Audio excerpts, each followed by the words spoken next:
Et le moment du bullshitomètre. Chaque jour, un expert de marché, en direct, vient déconstruire une idée reçue, un consensus de marché un peu trop facile à ses yeux. Aujourd'hui, c'est François Monnier. Il nous accompagne, il vient de nous rejoindre, figurez-vous. Bonjour François. Bonjour. Directeur de la rédaction d'Investir. Et slammer d'ailleurs devant l'éternel, François. Vous slamez Oui, souvent. peut-être pas jusque-là, mais on verra en 2024. Pensez quoi du slam de ChatGPT sur le CAC 40, ce record du CAC Moi, ce qui m'intéresse plus, c'est où va le CAC 40, mais quel est l'objectif éventuellement de ChatGPT pour le CAC 40 en 2024. Donc, il y a bien une âme d'artiste nichée quelque part en vous, François. Tout dit François. Mon côté comptable.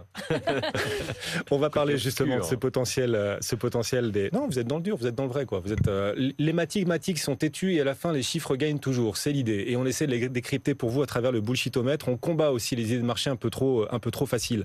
Les marchés qui montent, qui battent des records, faisant fi de la dette des États, la charge de la dette aussi, que ce soit pour la France, que ce soit pour les États-Unis même, qui est en train, cette charge de la dette, de s'envoler. Les marchés battent des records malgré l'endettement massif et les dettes publiques qui s'aggravent. Les investisseurs semblent penser que ça pourrait durer, que les marchés pourraient continuer d'ignorer l'endettement massif des États, l'endettement croissant. Vous n'y croyez pas. Vous pensez que le fait vouloir ignorer cet endettement croissant, c'est pas une bonne idée.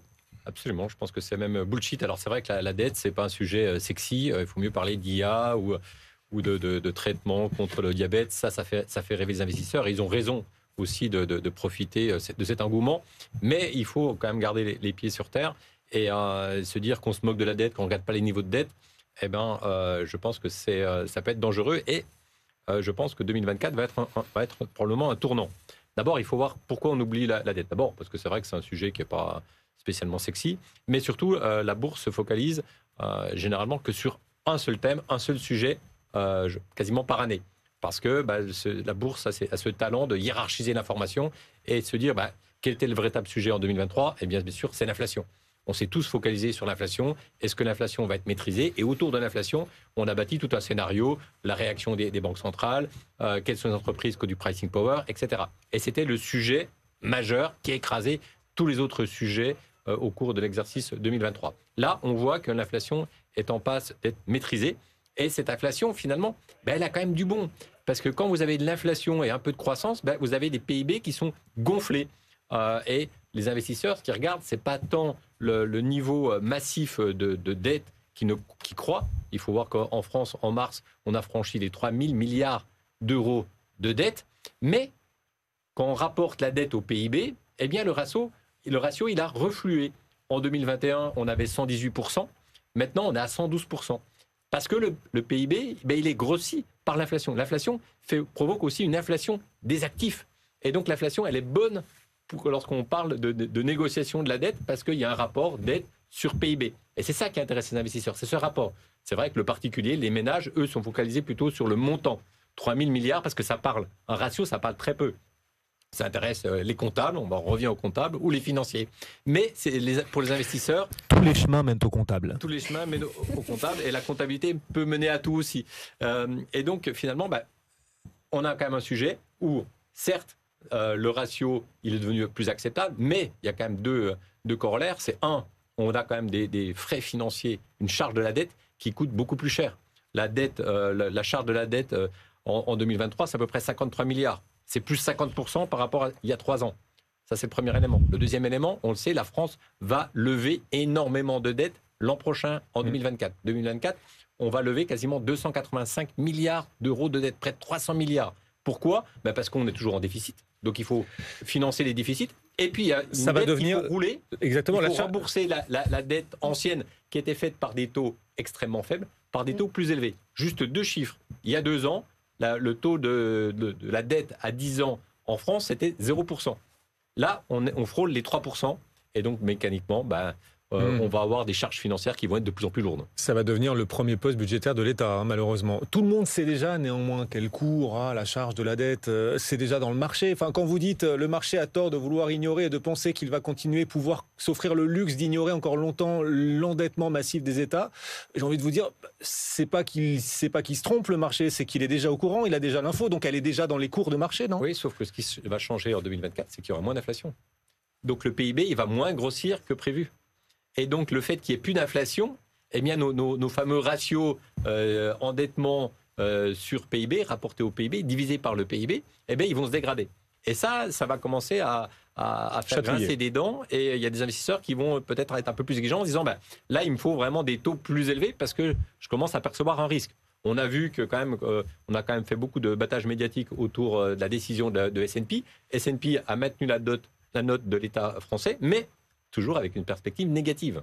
Donc on voit qu'il peut y avoir un peu de tension et je pense que ce sera probablement le sujet le plus épineux en 2024. Alors François, on parle de la dette, bien sûr, mais quel impact sur la bourse et les actions?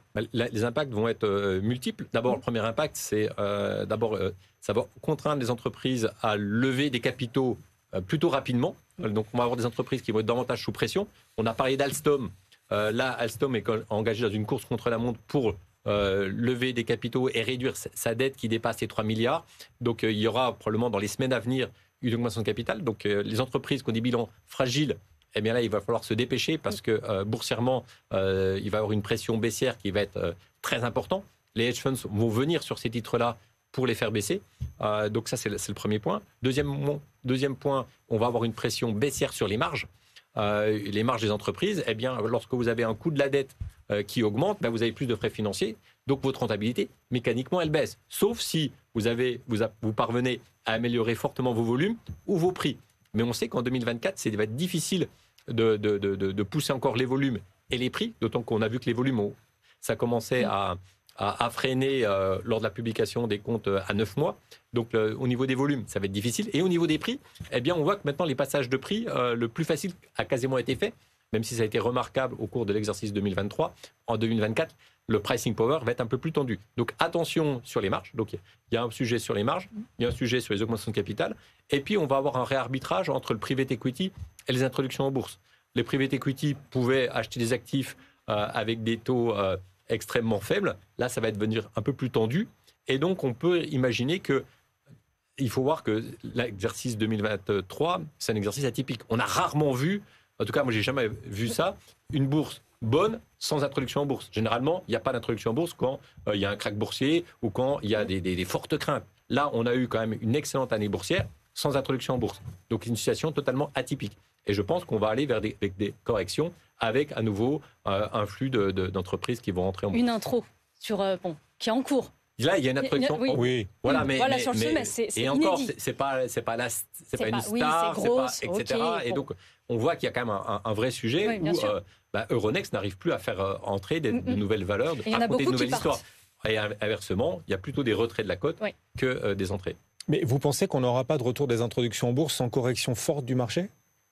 Pas forcément, non. Non, on n'a pas besoin d'avoir une correction. Là, D'accord. Ce que veut une société lorsqu'elle s'introduit en bourse, au contraire, c'est d'avoir un CAC 40 le plus haut possible pour prétendre à une valorisation élevée.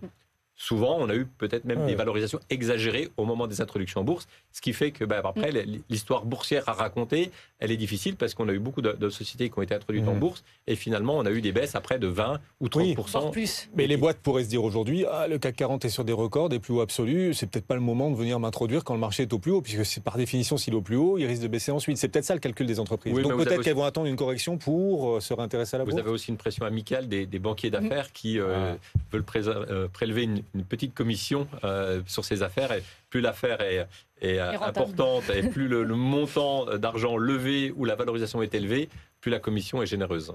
Et quand il y a eu des introductions en bourse cette année, elles se sont souvent mal passées, alors que ce soit en Europe ou aux États-Unis, pas mal de titres qui sont sous leur cours d'introduction. On se souvient de Birkenstock, là, l'allemand, les sandales, on en avait beaucoup parlé, c'était en septembre, mais le titre est sous le cours d'introduction. Là, je pense qu'en France, on est à deux sociétés qui évoluent au-dessus de leur cours d'intro. À mon avis, Seulement 2 sur les introductions de l'année. Voilà, compliqué cette année, effectivement, pour les introductions en bourse. À voir si le ralentissement du private equity encourage effectivement les entreprises à se réintéresser au marché pour venir lever de l'argent. Mais donc, c'est l'objet de votre bullshitomètre. L'endettement massif des États ne pourra plus être ignoré longtemps par les marchés, ni par les banques centrales d'ailleurs. Elles vont continuer de réduire leur bilan ou elles vont réduire la réduction du bilan dans la mesure où les États ont besoin de trouver des créanciers. Moi, je pense qu'elles vont naviguer à vue. Là, elles ont compris que c'était extrêmement difficile d'anticiper. Donc, on aura plutôt des banquiers centraux qui vont essayer de donner le moins d'objectifs à moyen et long terme et se focaliser sur le court terme. Est-ce qu'il n'y aura pas de crise financière ? On a vu qu'on a quand même si on fait le bilan de l'année, on a eu une très bonne année. Il faut se souvenir qu'à un moment donné, on a eu peur sur le système financier, notamment sur les banques régionales américaines. Ça s'est vite résolu parce que les banquiers centraux, notamment la Fed et le Trésor américain, ont travaillé main dans la main, mais on voit que ça peut déraper à tout moment. Donc, on a des banquiers centraux qui vont rester extrêmement vigilants et qui ne vont pas dire aux investisseurs, c'est open bar, ne vous inquiétez pas, tout va bien. Non, on va avoir, je pense, toujours un discours de prudence en disant, ça s'améliore, mais on reste vigilant, et je pense que c'est le discours que va tenir Powell dans quelques jours. François Monnier, directeur de la rédaction du magazine Investir.